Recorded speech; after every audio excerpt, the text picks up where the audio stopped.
Hi, this is the voice of Heidie Calero with another economic capsule on the fascinating inside of the Puerto Rico economy.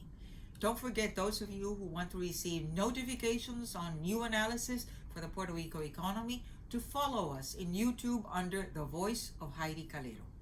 Today we are going to talk about the impact of COVID-19 on retail, the retail sales sector, how it has really, many people talk about the number of deaths that have been caused by COVID-19, but few people really highlight the deaths of so many business establishments, especially in the area of retail sales. And there are two events here, not only COVID-19, but another trend that we are seeing and that I'm going to be talking about it in this capsule. Let's focus then on the retail sales that the Department of Commerce in Puerto Rico has recently given us. For the period January-July 2019, the retail sector here, excluding mostly services, sold $17.5 billion. The same period in 2020, now with COVID and the lockdowns, $15.5 billion. That is a drop of negative 11.4%. That is a massive, almost $2 billion less in sales. Let's look at the categories, which were the most affected. And of course, all categories have been affected except one that has gained, drugstores. You wonder why. That's, well, all the emergencies, all the drugs that are needed, the probiotics. Well, people flocked to the drugstores to see how they could protect their immune system. So that category grew 31%. In absolute terms, the department stores, they lost $1.1 billion for a reduction of 16%, followed by auto parts and automobiles, sale of automobiles, and the sale of gasoline, which dropped 19%, almost $1 billion. And then food, that includes food in supermarkets as well as in restaurants. Mostly in restaurants, that's where you see this drop from 3.2 to 3.1 billion dollars. Not that much. That's a negative 3%, and mostly it comes out of the service sector in restaurants. Not only the fast foods, but also the other specialty restaurants. Hardwares, there's a reduction of negative 15%, and no doubt now, especially coming Christmas, that maybe with the benefits, still some of the benefits of the unemployment package that they received, they may be making beautiful the house or the apartment where we are going to be locked down again. So we have to make it nice, even if it's just a paint job. And electrodomestic appliances, also an 11% reduction, although in absolute terms it doesn't look that much, but it is a slight reduction.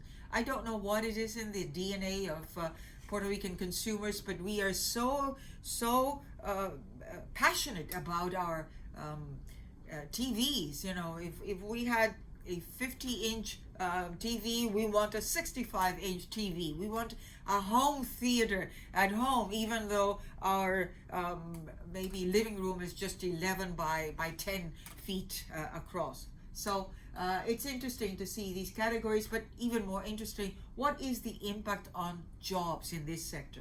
Well, in all of Puerto Rico during that period, we have a reduction of 5.5%. We lost during this period 48,100 jobs. And in the retail sector, we lost 8.6%, or 15,000 jobs have been lost in the retail sector.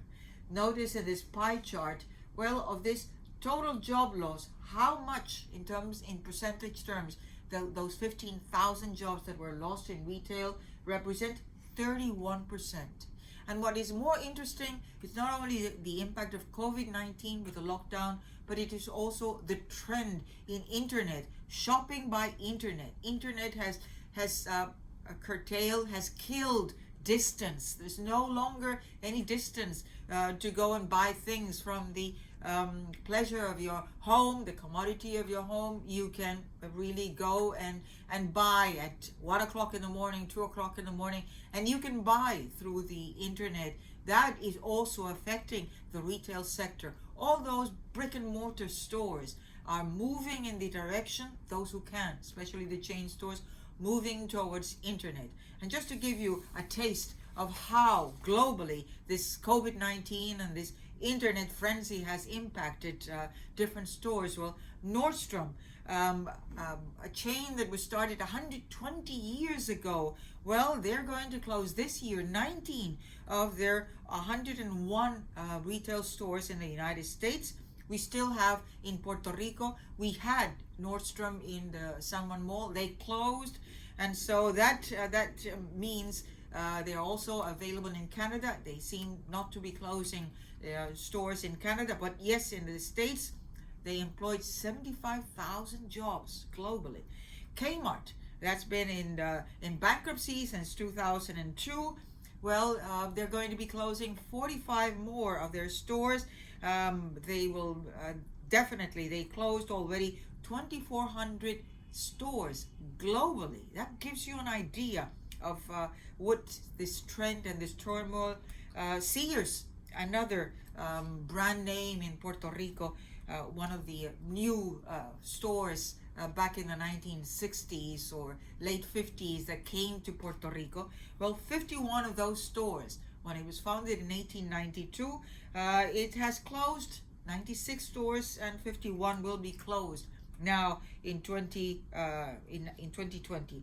Bed Bath & Beyond has closed 60 stores for this year, and they had already closed 40 stores. Again, they are also moving shopping online. We have other names like Office Depot. They will be closing globally 90 stores. They are also moving into online shopping, and almost 55 of their stores closed in 2019, and it seems that they will continue with more 90 stores closing. Bose, which was in Plaza Las Americas, they said they closed globally 119 stores. They were totally closed globally. Macy's, they will close 125 stores. Let's hope they do not close here in Puerto Rico. But they are also moving to online shopping, so they don't need that much brick and mortar stores. Other stores that we know, Forever 21, they will be closing 178 stores. They still remain in Plaza Las Americas, but it is a trend that has continued globally. They also have Walgreens, another brand name here. They will close 200 stores, 200 of their drugstores in the States. They still have active 9,500 stores in the US, and they seem to be continuing to innovate in terms of variety of merchandise. JCPenney's, already in bankruptcy, has gone through a transformation period, and they will be closing 206 stores after being founded in 118 years ago. Gap will close 230 stores. They are also moving towards online shopping. Victoria's Secret, they will close 238 stores. They will continue, but they are also focusing on shopping online. Chico's, which is also in Plaza Americas, they will close 250 stores. They have been closing dozens of their stores, but because they are focusing also on shopping online. So COVID-19 combined with internet and this frenzy of shopping online has really meant the death and the challenge for many of these retail stores and businesses to move and innovate into new territory, which for us consumers, it is also a new story. Until the next capsule, stay safe. Thank you.